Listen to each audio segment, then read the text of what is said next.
March 5ರ ದಿನವು ಇತಿಹಾಸದ ಪುಟಗಳಲ್ಲಿ ಬಹಳ ಮಹತ್ವದ್ದಾಗಿದೆ. ಯಾಕೆಂದರೆ 1931ರ ಈ ದಿನದಂದು ಮೋಹನದಾಸ್ ಕರಮಚಂದ್ ಗಾಂಧಿ ಮತ್ತು ಅಂದಿನ ವೈಸ್ರಾಯ್ ಲಾರ್ಡ್ ಇರ್ವಿನ್ ನಡುವೆ ಐತಿಹಾಸಿಕ ಒಪ್ಪಂದಕ್ಕೆ ಸಹಿ ಹಾಕಲಾಯಿತು. ಇದನ್ನು ಗಾಂಧಿ ಇರ್ವಿನ್ ಒಪ್ಪಂದ ಎಂದು ಕರೆಯಲಾಗುತ್ತದೆ. ಈ ಒಪ್ಪಂದದ ನಂತರ ಗಾಂಧಿಯ ಬಗ್ಗೆ ಅನೇಕ ಜನರ ದೃಷ್ಟಿಕೋನ ಬದಲಾಯಿತು. ಗಾಂಧಿಯನ್ನು ಆದರ್ಶವೆಂದು ಪರಿಗಣಿಸಿದವರು ಈ ಒಪ್ಪಂದದ ನಂತರ ಗಾಂಧಿ ವಿರುದ್ಧ ನಿಂತರು. ವಾಸ್ತವವಾಗಿ 1931ರ ಮಾರ್ಚ್ 5ರಂದು ನಡೆದ ಗಾಂಧಿ ಇರ್ವಿನ್ ನಡುವಿನ ಈ ಒಪ್ಪಂದವು ಸಾಮಾನ್ಯ ಒಪ್ಪಂದವಲ್ಲ, ಬದಲಾಗಿ ಮೊದಲ ಬಾರಿಗೆ ಬ್ರಿಟಿಷರು ಭಾರತೀಯರೊಂದಿಗೆ ಸಮಾನ ನೆಲೆಯಲ್ಲಿ ಒಪ್ಪಂದ ಮಾಡಿಕೊಂಡ ಕ್ಷಣ. ಆದರೆ ಗಾಂಧಿ ಬಯಸಿದ್ದರೆ ಮಾರ್ಚ್ 5ರಂದು ಭಗತ್ ಸಿಂಗ್ನನ್ನು ಗಲ್ಲಿಗೇರಿಸುವುದನ್ನು ನಿಲ್ಲಿಸುವಂತೆ ವೈಸ್ರಾಯ್ ಮೇಲೆ ಒತ್ತಡ ಹೇರಬಹುದಿತ್ತು ಎಂದು ಇತಿಹಾಸಕಾರರು ನಂಬಿದ್ದಾರೆ. ಆದರೆ ಅವರು ಹಾಗೆ ಮಾಡಲಿಲ್ಲ. ಅದಿರಲಿ, ಈಗ ಗಾಂಧಿ ಇರ್ವಿನ್ ಒಪ್ಪಂದ ಏನು ಅಂತ ನೋಡೋಣ. ಈ ಒಪ್ಪಂದದ ಹಿನ್ನೆಲೆಯು 1930ಕ್ಕೂ ಹಿಂದಿನದು. ಬ್ರಿಟಿಷ್ ಸರ್ಕಾರವು ಭಾರತೀಯರು ಉಪ್ಪು ತಯಾರಿಸುವುದನ್ನು ಮತ್ತು ಮಾರಾಟ ಮಾಡುವುದನ್ನು ನಿಷೇಧಿಸಿತ್ತು. ಇದರ ವಿರುದ್ಧ ಗಾಂಧಿಯವರು ಅಹಮದಾಬಾದ್ನ ಸಬರ್ಮತಿ ಆಶ್ರಮದಿಂದ ದಂಡಿಗೆ ಪಾದಯಾತ್ರೆ ನಡೆಸಿದರು. ಇದನ್ನು ನಾವು ಇತಿಹಾಸದಲ್ಲಿ ದಂಡಿ ಯಾತ್ರೆ ಅಂತ ಓದಿದ್ದೇವೆ. ಇದು ಕಾಂಗ್ರೆಸ್ ಮತ್ತು ಬ್ರಿಟಿಷ್ ಸರ್ಕಾರದ ನಡುವಿನ ಸಂಘರ್ಷ ತೀವ್ರ ಸ್ವರೂಪದಲ್ಲಿದ್ದ ಸಮಯ. ಬ್ರಿಟಿಷರು ಮಾಡಿದ ಈ ಕಾನೂನನ್ನು ಗಾಂಧಿಯೇ ಮುರಿದರು. ನಂತರ ಅವರನ್ನು ಜೈಲಿಗೆ ಹಾಕಲಾಯಿತು. ಈ ಅವಧಿಯಲ್ಲಿ ಸಮಸ್ಯೆಗಳು ಹೆಚ್ಚಾದಾಗ ಲಾರ್ಡ್ ಇರ್ವಿನ್ ಸಂಧಾನದ ಮಾರ್ಗವನ್ನು ಅಳವಡಿಸಿಕೊಂಡರು. ವೈಸ್ರಾಯ್ ಇರ್ವಿನ್ ಮತ್ತು ಗಾಂಧಿಯವರ ನಡುವಿನ ಮಾತುಕತೆ 1931ರ ಫೆಬ್ರವರಿ 17ರಂದು ಪ್ರಾರಂಭವಾಯಿತು ಮತ್ತು 1931ರ ಮಾರ್ಚ್ 5ರಂದು ಇಬ್ಬರ ನಡುವೆ ಈ ಒಪ್ಪಂದ ಅಂತಿಮ ಹಂತಕ್ಕೆ ತಲುಪಿತು.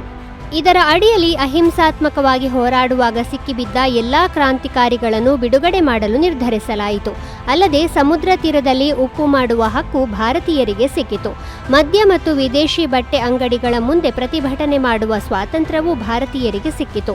ಆಂದೋಲನದ ಸಮಯದಲ್ಲಿ ರಾಜೀನಾಮೆ ನೀಡಿದವರನ್ನು ಪುನಃ ಸ್ಥಾಪಿಸಲಾಯಿತು. ವಶಪಡಿಸಿಕೊಂಡ ಸೊತ್ತನ್ನು ವಾಪಸ್ ನೀಡಲಾಗಿತ್ತು. ಆದರೆ ಆಗದೇ ಇದ್ದದ್ದು ಏನೆಂದರೆ ಕ್ರಾಂತಿಕಾರಿ ಭಗತ್ ಸಿಂಗ್ ಗಲ್ಲು ಶಿಕ್ಷೆಯನ್ನು ನಿಲ್ಲಿಸಲಾಗಲಿಲ್ಲ. ಈ ಸಮಯದಲ್ಲಿ ಭಗತ್ ಸಿಂಗ್ ಮತ್ತು ಅವರ ಇತರ ಸಹಚರರು ಶಿಕ್ಷೆಗೆ ಒಳಗಾಗುವ ಸಮಯದಲ್ಲಿ ಬ್ರಿಟಿಷ್ ಸರ್ಕಾರದೊಂದಿಗೆ ಹೇಗೆ ರಾಜಿ ಮಾಡಿಕೊಳ್ಳಲು ಸಾಧ್ಯ ಎಂಬ ಪ್ರಶ್ನೆ ಉದ್ಭವಿಸಿತು. ಏತನ್ಮಧ್ಯೆ 1931ರ ಮಾರ್ಚ್ 23ರಂದು ಭಗತ್ ಸಿಂಗ್, ಸುಖದೇವ್ ಮತ್ತು ರಾಜಗುರು ಅವರಿಗೆ ಮರಣದಂಡನೆ ವಿಧಿಸಲಾಯಿತು. ಇದಾದ ನಂತರ ಜನರಲ್ಲಿ ಕೋಪದ ಅಲೆ ಎದ್ದಿತು. ಈ ಸಿಟ್ಟು ಕೇವಲ ಬ್ರಿಟಿಷರ ವಿರುದ್ಧ ಮಾತ್ರವಲ್ಲ, ಗಾಂಧಿಯವರ ಮೇಲೂ ಇತ್ತು. ಯಾಕೆಂದರೆ ಭಗತ್ ಸಿಂಗ್ನ ಗಲ್ಲು ಶಿಕ್ಷೆಯನ್ನು ಕ್ಷಮಿಸದಿದ್ದರೆ ರಾಜಿ ಸಾಧ್ಯವಿಲ್ಲ ಎಂದು ಅವರು ಒತ್ತಾಯಿಸಲಿಲ್ಲ.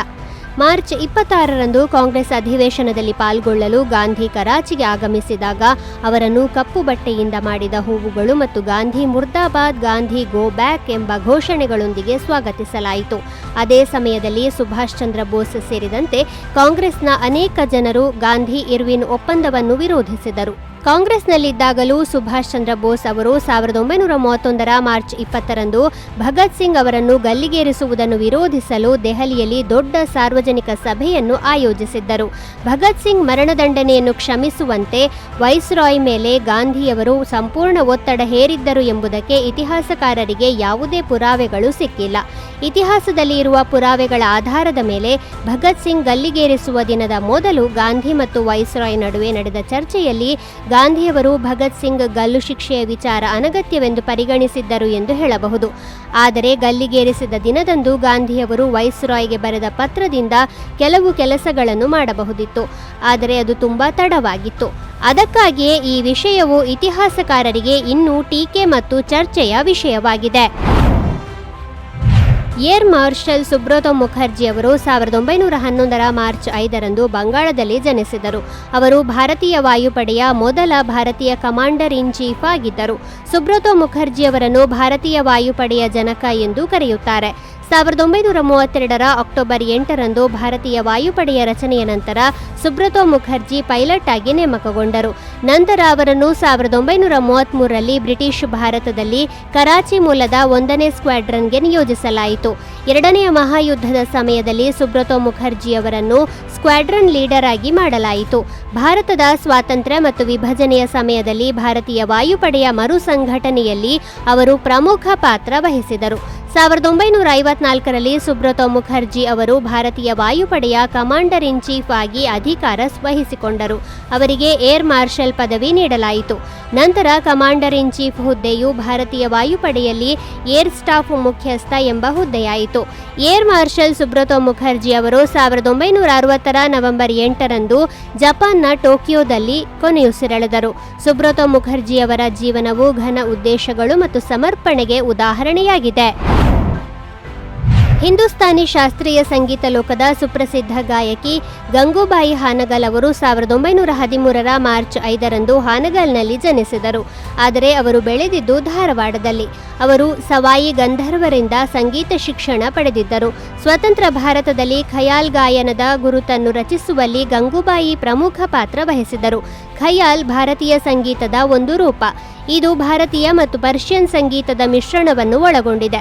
ಗಂಗೂಬಾಯಿ ಹಾನಗಲ್ ಅವರು ನಿರಂತರವಾಗಿ ಆರ್ಥಿಕ ಬಿಕ್ಕಟ್ಟು ಮತ್ತು ಹಸಿವಿನ ವಿರುದ್ಧ ಹೋರಾಡುತ್ತಾ ಉತ್ತಮ ಗುಣಮಟ್ಟದ ಸಂಗೀತವನ್ನು ನೀಡಿದರು. ಅವರು ಬಾಲ್ಯದಲ್ಲಿ ಆಗಾಗ್ಗೆ ಜಾತಿ ಟೀಕೆಗಳನ್ನು ಎದುರಿಸುತ್ತಿದ್ದರು ಮತ್ತು ಅವರು ಹಾಡಲು ಪ್ರಾರಂಭಿಸಿದಾಗ ಅವರನ್ನು ನೆರೆಹೊರೆಯವರು ಗಾನೇವಾಲಿ ಎಂದು ತಮಾಷೆ ಮಾಡುತ್ತಿದ್ದರು ಎಂದು ಹೇಳಲಾಗುತ್ತದೆ.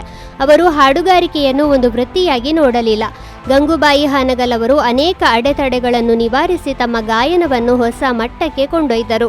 ಅವರಿಗೆ ಪದ್ಮಭೂಷಣ, ಪದ್ಮವಿಭೂಷಣ, ತಾನ್ಸೇನ್ ಪ್ರಶಸ್ತಿ, ಕರ್ನಾಟಕ ಸಂಗೀತ ನೃತ್ಯ ಅಕಾಡೆಮಿ ಪ್ರಶಸ್ತಿ ಮತ್ತು ಸಂಗೀತ ನಾಟಕ ಅಕಾಡೆಮಿ ಪ್ರಶಸ್ತಿ ಮುಂತಾದ ಪ್ರಶಸ್ತಿಗಳನ್ನು ನೀಡಿ ಗೌರವಿಸಲಾಗಿತ್ತು.